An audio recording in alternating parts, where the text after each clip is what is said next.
Hello বন্ধুরা, আশা করি তোমরা কেমন আছো, ভালো আছো। দেখো আজকে রেসিপি হবে ইলিশ মাছ আর এই আলু দিয়ে ঝাল হবে। ইলিশ মাছের আলু হবে, রান্নাটা করছি।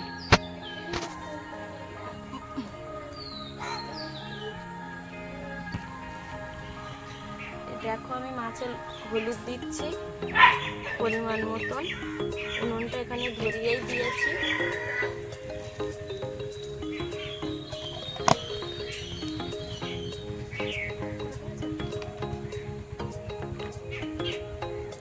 এবার দেবো লবণ,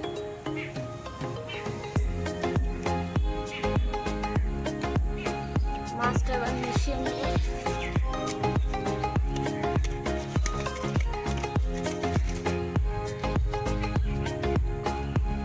কড়াটা বসিয়ে দিয়েছিলাম, গরম হয়ে গেছে। মাছগুলো ভেজে নেব। মাছগুলো দিয়ে দিলাম।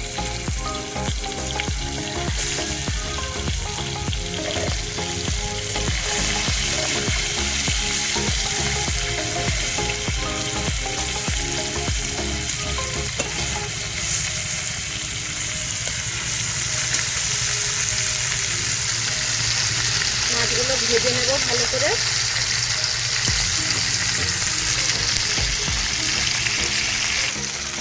এক পিঠ হয়ে গেছে, এক পিঠ উল্টে দিলাম। মাছগুলো এবার তুলে নেব, লাল লাল করে ভাজা হয়ে গেছে। মাছগুলো তুলে নেব। এই তেলে কেটে রাখা আলুগুলো আমি ভেজে নেব। দেখো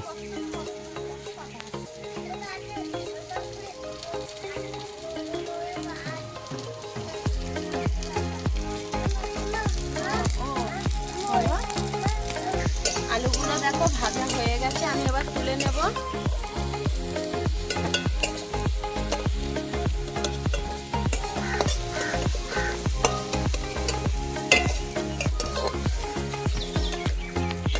এই যে আলুগুলো তুলে নিলাম, তেল দেব।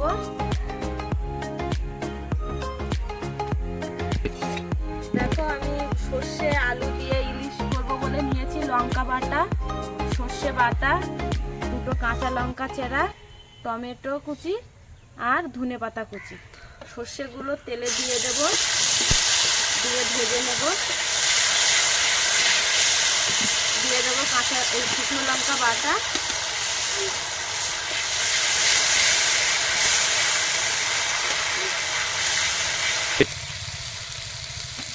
টমেটোগুলো দিয়ে দেবো, টমেটো কুচিগুলো, কাঁচা লঙ্কাটাও দিয়ে দেব।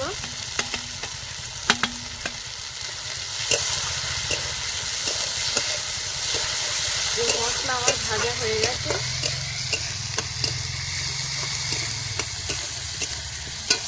ভেজে রাখা আলুগুলো দেব।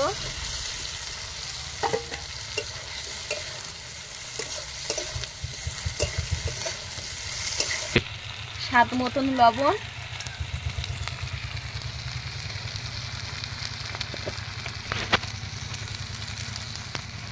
দেব হলুদ,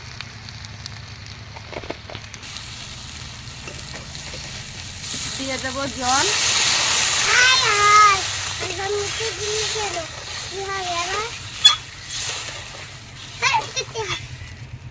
আর একটু জল দিয়ে দেব, ফুটবে। মাছগুলো দেব, এবার ভেজে রাখা মাছগুলো দেব।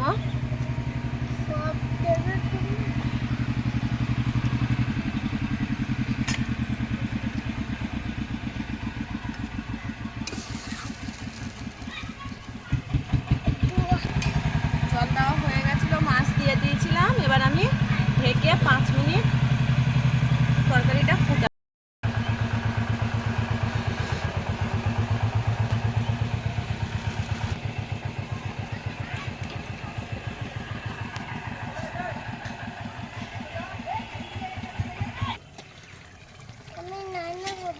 তুমি রান্না করবে? আচ্ছা, এই যে দেখো আমার তরকারিটা হয়ে গেছে, আমি এবার লাগিয়ে নেব।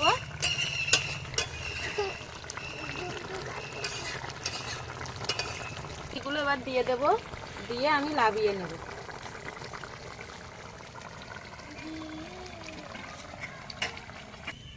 মুখে কিছু তো কত সুন্দর একটা কালার চলে এসেছে। আমার তৈরি হয়ে গেছে আলু ইলিশ মাছ সর্ষে বাটা দিয়ে ঝাল। তোমরাও বাড়িতে এরকম করে বানিয়ে একবার করে দেখতে পারো।